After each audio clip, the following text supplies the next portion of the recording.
David, Yes, welcome Will. to Waterstones. It's great to be here.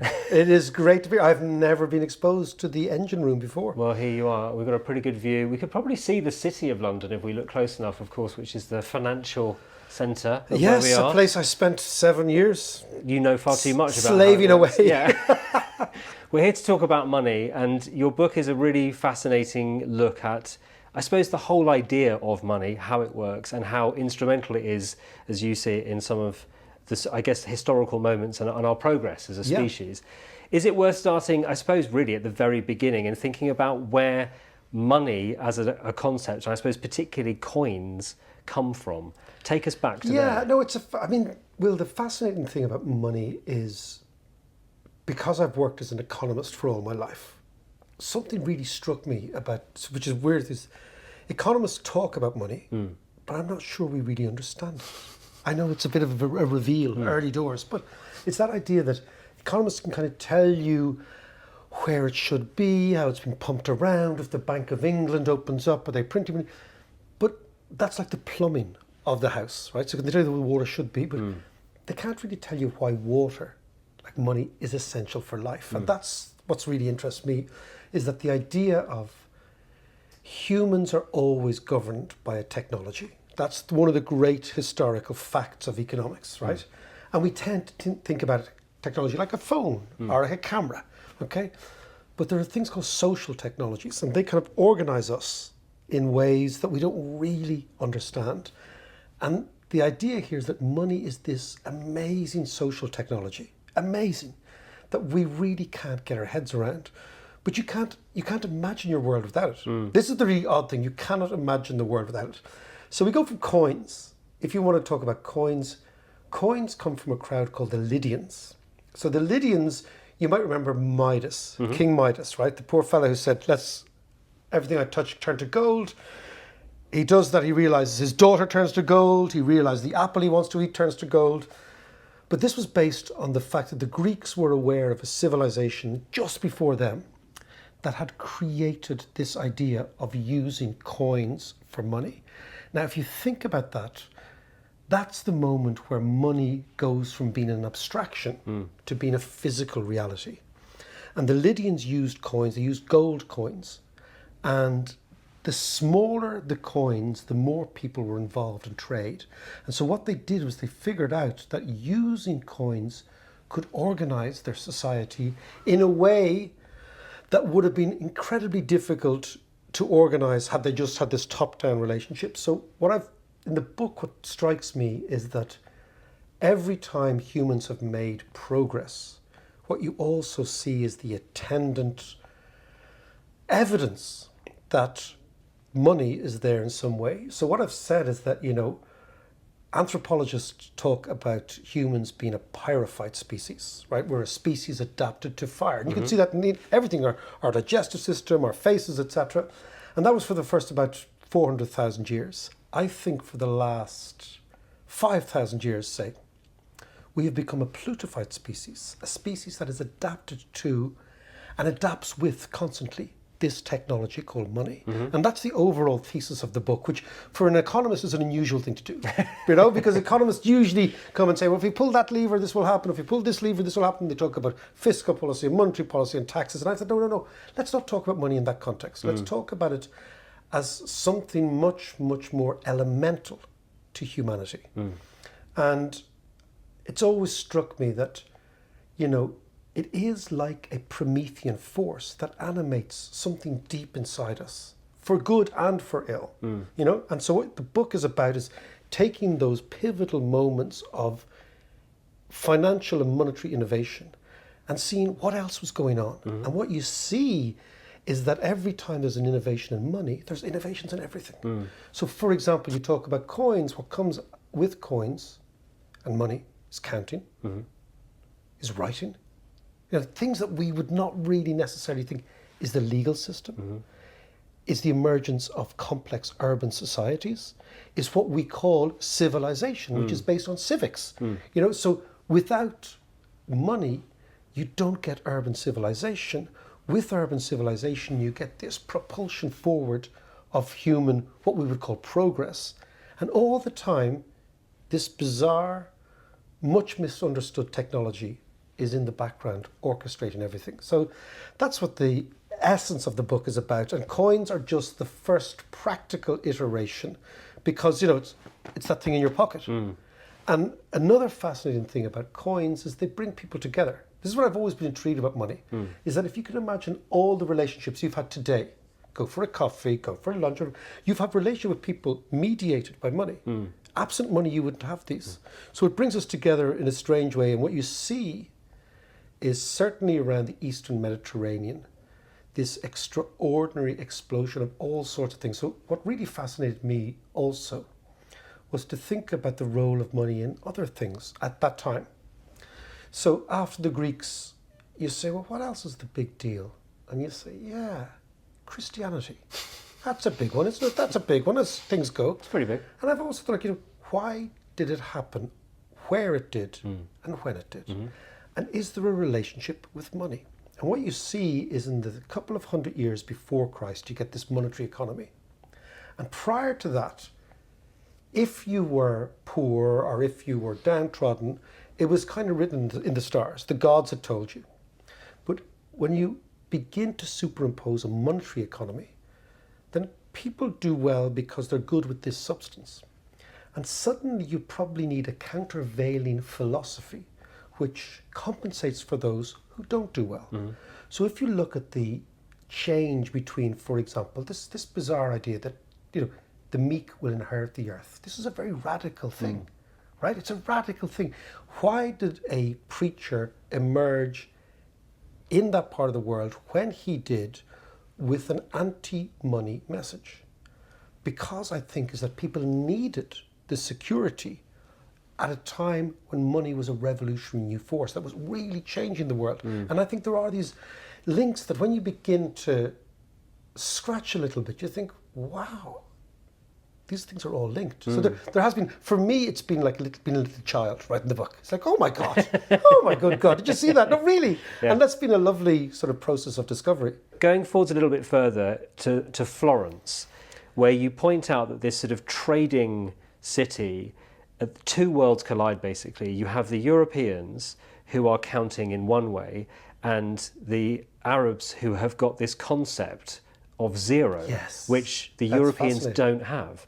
Tell me a little bit about why that is such an important innovation and what it actually then leads to. So this is an amazing story of a young fella called Fibonacci. And Fibonacci is the son of a Pisan merchant. And at that time, there were all sorts of trading outposts in what is now North Africa. So we tend to forget that the most dominant, philosophically sophisticated, commercially advanced, artistically erudite culture was the Islamic culture. And our European Christian culture was basically in the halfpenny place, right? And so Fibonacci, as a young man, finds himself in school in a place called Bejija, which is a beeswax exporting place in Algeria. And what he listens to is something extraordinary. He hears Arabic people talking about something called algebra. And he has no idea what they're talking about, but he knows, because he's going over and back to Sicily, that the Arabic merchants on the side of the quay are much, much more dexterous with mathematics than the Europeans. And they could figure out ratios and fractions and all this sort of thing. So he thinks, what is that? And of course, the difference was the Arabs had zero. And the reason the Arabs had zero is they occupied the Persian Empire. And the reason the Persians had zero is they received it from the Indians. And of course, the Indians probably got it from the Chinese because effectively everything comes from China, right? When you start writing these books, you realize, man, everything comes from China in some shape or form, right? So why did the Indians use zero and the Europeans didn't? And this is really interesting. So our European hinterland of thought is largely Greek. And it's basically been an iterative process where we have a couple of Greek bigwigs and they told us what was going on. And what the Greeks were afraid of was a thing called the void, the nothing, nothingness, right? And the reason the Greeks were afraid of nothing, because lots and lots of Greek geometry and Greek philosophy is about how everything can be explained by everything else. So there are these almost engineering type systematic relationships.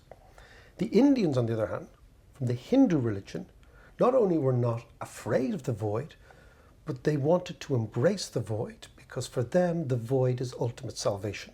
So after process of reincarnation, what the soul is trying to achieve nothingness. So intellectually and spiritually, they were not afraid of this idea, because zero is the void. It is the great nothing. So what the Indians managed to, and I don't know if you've ever been to Varanasi in India, an extraordinary place, right? And then you realize you get deep into Indian culture to the extent that you can over a couple of weeks holidays or whatever. But you know, you're looking, and I've always been intrigued, and it was actually mentioned by British colonists in the 18th and 19th century, how the Indians were much better at mathematics than we were, right? So it's intriguing. So it comes from a deep philosophical acquisition of this understanding. So basically, when you have zero, you can do two things. One is you can go from negative to positive numbers, right? Which terrified the Greeks, number one. Yeah. But number two, you can use it as a placeholder. So you got big numbers, right? And number three, once you have zero, you can figure out things like algebra. And what happened was the Arabs had this and the Europeans didn't. And ironically, the fulcrum of intellectual curiosity was the island of Sicily, which we don't now consider to be a fulcrum of intellectual curiosity. And why was that? It's another theme that I'm always interested in, which is that the more ethnically diverse an area, the more tolerant an area, the more that area is rewarded by very extreme innovations in commerce. Now, why is that? Is because I think that money, despite, you know, you hear this idea, money is the root of all evil. I don't think that's the case. I think that a French philosopher, a fellow called Marcel Mauss, said that in order to trade, humans first have to throw down the spear. So that basically trade is an alternative to violence. And money is the substance which allows this. So if you look at Sicilian, basically it's obscure. It's Sicily in the 13th century, as we go to all the time. You know, of a Friday night after a couple of pints, sure, no better place to go. All conversations. All conversations, you know, was Bellingham of 442, or let's talk about the Sicilian. No, but what you find there is this flourishing of an extraordinary, tolerant, cosmopolitan, almost indulgent of minorities civilization under a Norman overlord. And what you find as well is this is how zero leaps from Asia into Europe. And then once zero leaps into Europe, what you get, it's almost as if the Europeans were being held back by their own intellectual lack of curiosity. Once zero leaps into Europe, it ends up in Florence. Once it ends up in Florence, you see a massive increase in what I would call commercial self-expression, commercial innovation. And that is the beginning of the Renaissance. I mean, and this is the weird thing. It's like, why, again, the question I always want to ask is, why did something start where it did, when it did? And what you find is our friend money is always knocking around in the background. I'm going to actually use that as a sort of a leapfrog point to go to another point in history, because that idea of money being an integral part of innovation and, I guess, artistic boom, you talk about James Joyce, yes, being in Trieste and Vienna, and this idea of art and commerce being inextricably linked together. Tell me a bit, because it's a fascinating thing about James Joyce that I didn't know about him and his ventures as a cinema owner. Joyce, I mean, obviously, so all Dubliners have a Joyce weakness, right? Okay. And of course, the first thing is we all pretend to have read Ulysses, right? Yeah. And eventually we're all exposed, okay?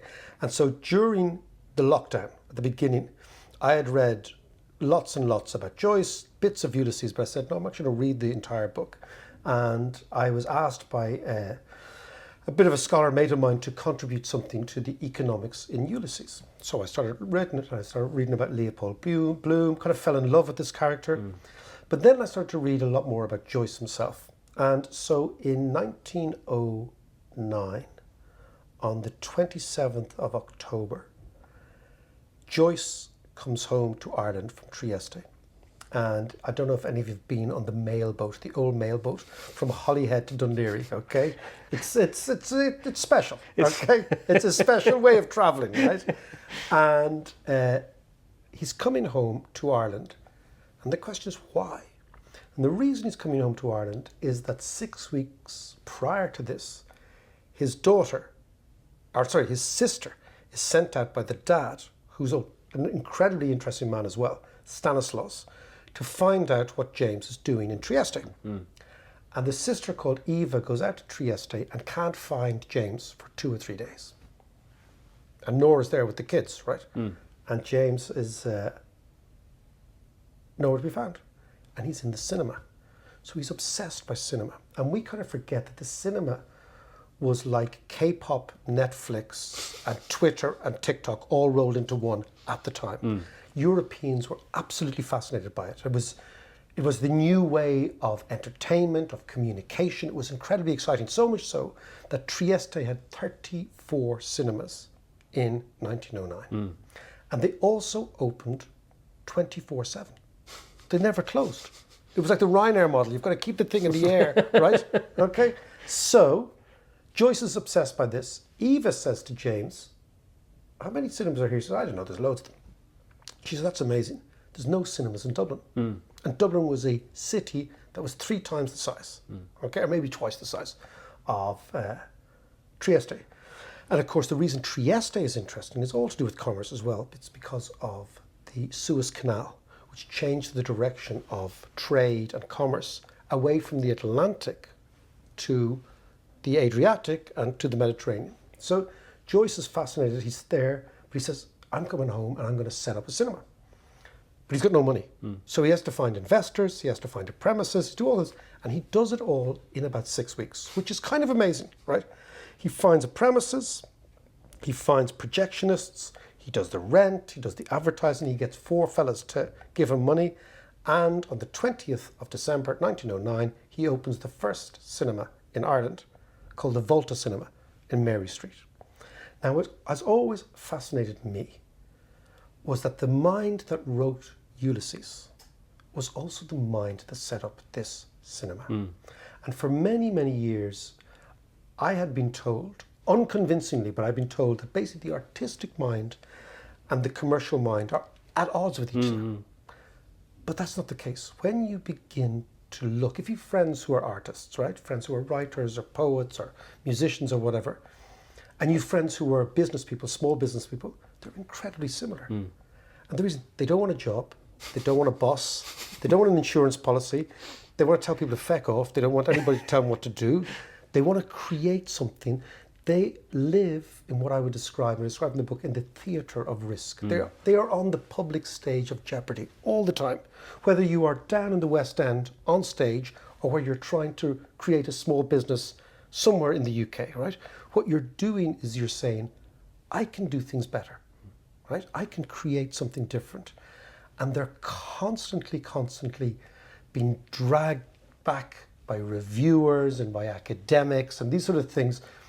And there's a certain energy in commercially self-expressive people and artistic self-expression people.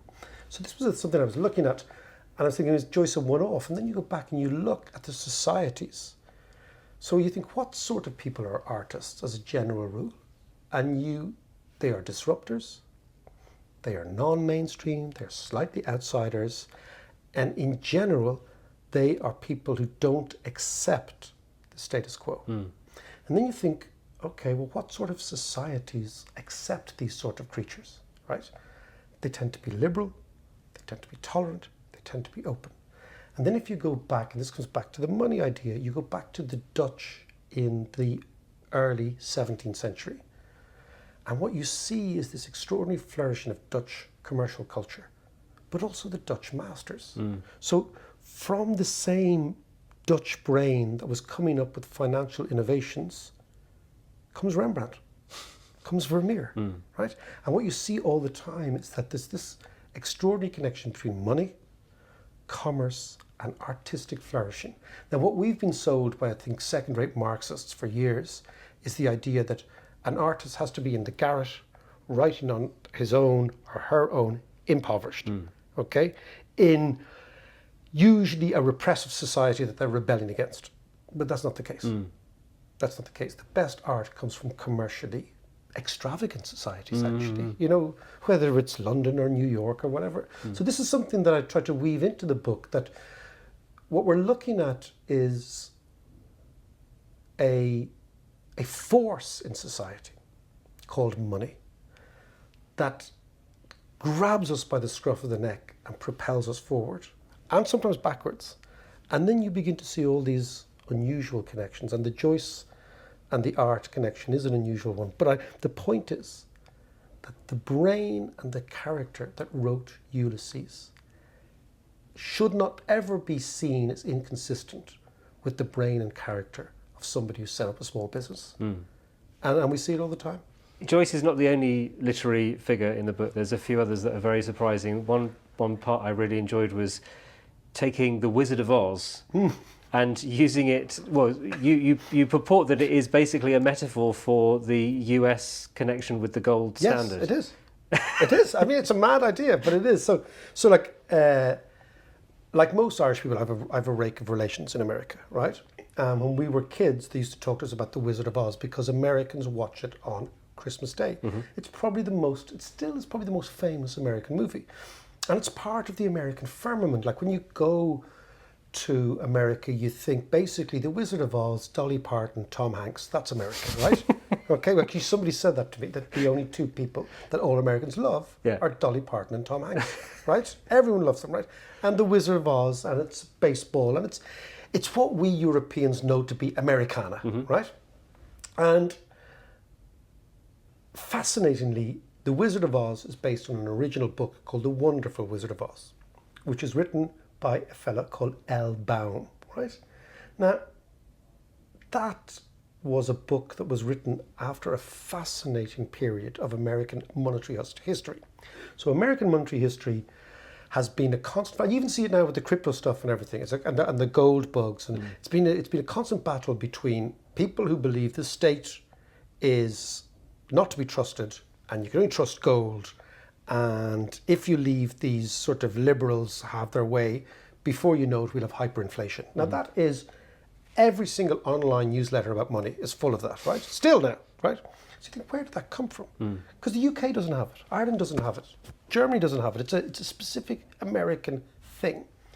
And where it comes from is after the Civil War, when the Democratic, well, it's not the Democratic, after the Civil War, when the Union forces won, the Confederacy was completely bust. And the Confederates had tried to finance the war by lending to their government, which now didn't exist, so they had no money, right? Also, the farmers in the west of the United States, largely German, Scandinavians out in the west, they felt that they were constantly going into debt because farmers go into debt because of harvests. So, you basically have no money when you sow, you get money when you reap. In the middle, you've got debt. So what you had was two parts of America in a lot of debt. And the currency was gold. So if gold is rising in value, the debt of the people who are in debts becomes increasingly insufferable. So into this sort of rather arcane economic discussion comes a party called the Populist Party. And the Populist Party, which are now dismissed as, populism is not good, etc., were actually a very brilliant social reforming party. They were a really unusual party. And their basic idea was that in order to liberate the vast majority of working Americans, you need to replace the gold standard with a silver standard. And what that means in real life is you're able to print more money. And if you're able to print more money, working people will get a better crack of the whip. So, but of course, into this come the Republican Party, who are very, very much the party of Wall Street, the party of the wealthy. You always find that people who want things to remain the way they are, tend to have lots of stuff as a general rule in life, right? And they don't want any change. So what you had was the people who had lots of gold said, oh no, we can't be changing that. So there is, the background noise is there's an election in 1896. The election was going to be won by a combination of the populists and the Democrats, but it wasn't. It was won by the Republicans. So our friend Baum writes an allegory about the yellow brick road. So the yellow brick road is gold, okay? The Wizard of Oz, Oz comes from the symbol for gold, OZ, right? Right? He is a banker. Dorothy is middle America, the sort of person that everybody sees as the classic American girl. The fact that she's from Kansas makes a huge difference because Kansas is in the dead center of America. So when you talk to Americans, interestingly, even now when you're launching a product in America, you launch it in Kansas first because they feel that that is much more representative. So look, that's what Coke Zero or something like that. Yeah. They launch them there, right? The Tin Man is representative of American industrial workers, okay? The line is representative of a political character who was cowardly, right? So you have all these various characters. The Wicked Witch of the West and East all represent characters in American economic, social and political life. And the fascinating thing, the entire book is about, and the entire movie is about Dorothy escaping the tyranny of gold. And it's a beautiful story. This is the way economics should be told. You know what I mean? And so when you're writing a book like this and you're on your Todd, you unearth. You're a bit like a truffle sniffer. You're trying to unearth. I've always thought, because obviously I teach economics. I've been an economist for years. But one thing I've noticed is that when you want to get a crying child to go to sleep, you tell them stories. You don't tell them algebra, right? You don't give them mathematical equations, right? So if you want to shed light on the economic world, you have to do this through stories that actually make sense to people, that you can say, okay, so Jesus, yeah, Wizard of Oz, oh, fuck, that's interesting, right? And you have to have these moments where people can feel a sense of, it's probably a very Catholic thing to say, a sense of communion with the story. And that's one of them, I think. You mentioned crypto earlier, and you give crypto some pretty short shrift in this book, which I very much enjoyed, because you point out that it's by no measure and in no means money. We won't talk about crypto because I want to talk about the thing that you say is a genuine innovation. And this book is all about financial innovation, which is M-Pesa, which is something I've never heard of before. Please explain what that is and why it's an innovation. So M-Pesa is, particularly if you go to Kenya, but now most of sub-Saharan Africa. But if you go to Kenya, you see this weirdest thing. I was there doing a bit of work for UNICEF, for the charity, and I'm out on the road, and I like sniffing around roads and sitting and having a drink and seeing what's going on. I call it walkabout economics, And I saw around what was basically, a mobile phone selling little booth, loads of people shouting and roaring. And I said to the Kenyan fellow, I said, well, what's going on here? And he says, well, that's a bank. And I said, no, it's not. It's a mobile phone booth. He said, to you, it's a mobile phone booth. To us, it's a bank. So basically, what happens in sub-Saharan Africa is, in the hinterland of Kenya, the vast majority of people have never been in a bank. So they don't have any banking system. And in the old days, if, let's say, I went to work in Nairobi and I want to send money back to my mum out in the countryside, I basically gave a bag of Kenyan shillings to a bus driver. And your man took them in a plastic bag, would charge me about 30% and may or may not have ever delivered them, right? Okay? It's a bit like if you here in London, if a bloke, you said, there's 10 grand, off you go. Bring that up to Inverness and So the fascinating thing is when mobile phone telephony came into Africa in the probably late 1990s, suddenly people started saying, okay, well, mobile phone credit, I know how much this is worth. And I know it's worth the same for everybody. Okay? So if you think in the prepaid world, in the old prepaid world, you bought them for 10 euros or 10 pounds or whatever. So suddenly the Kenyans decided, well, why don't we use mobile phone credit as money? right? And we send this money around using credit. And what we need then is we need one bank to come in as a clearinghouse. So then suddenly I would send my mum, let's say in the middle of the countryside, 100 shillings worth of credit. She would go and buy milk with that. Then the shop would have shillings worth of credit. Then the shop could trade that with a wholesaler to buy all sorts of stuff. And what you find, this is what I'm fascinated about money is its organic evolution. That it comes from somewhere where there is a problem that needs a solution, right? And so what you find in Africa is that mobile phones, credit, have become currency, and the phones themselves have become banks. And that's how money evolves. And that's what I found more fascinating than the crypto story. Was the crypto story is lots of rich blokes, in the main they are blokes, right? Getting financed by other rich blokes to come up with a ruse to tell you there's something wrong, when there's nothing wrong, right? There are many issues, but there's nothing wrong. Whereas this was just Africans doing their thing, saying, man, okay, we can use this stuff. And then, of course, as the money disseminates through a country like Kenya, what you find is the Kenyan economy has taken off. So you've got this sort of virtuous cycle. And you think, how was this not thought of before? And that's always the beautiful thing about innovation, is that somebody, it's like when people put, little wheels on luggage. And I remember as a kid carrying shit all around the place, right? And then somebody puts little wheels, and you think, how the fuck did we not think of that before? And it's the same sort of idea, you know? So it's a fascinating, M-Pesa is fascinating. And M-Pesa is now the parallel currency in lots of parts of Africa. Right. And that's the fascinating thing. And as you say, because it comes from the ground up and solves a genuine problem rather than... Exactly. Yeah. And technology is all about solving problems. Like, if you come back to what makes humans more interesting than other animals, there are many things. But one of them is our ability to use technology to solve problems. That's maybe one of humans' most recurring traits.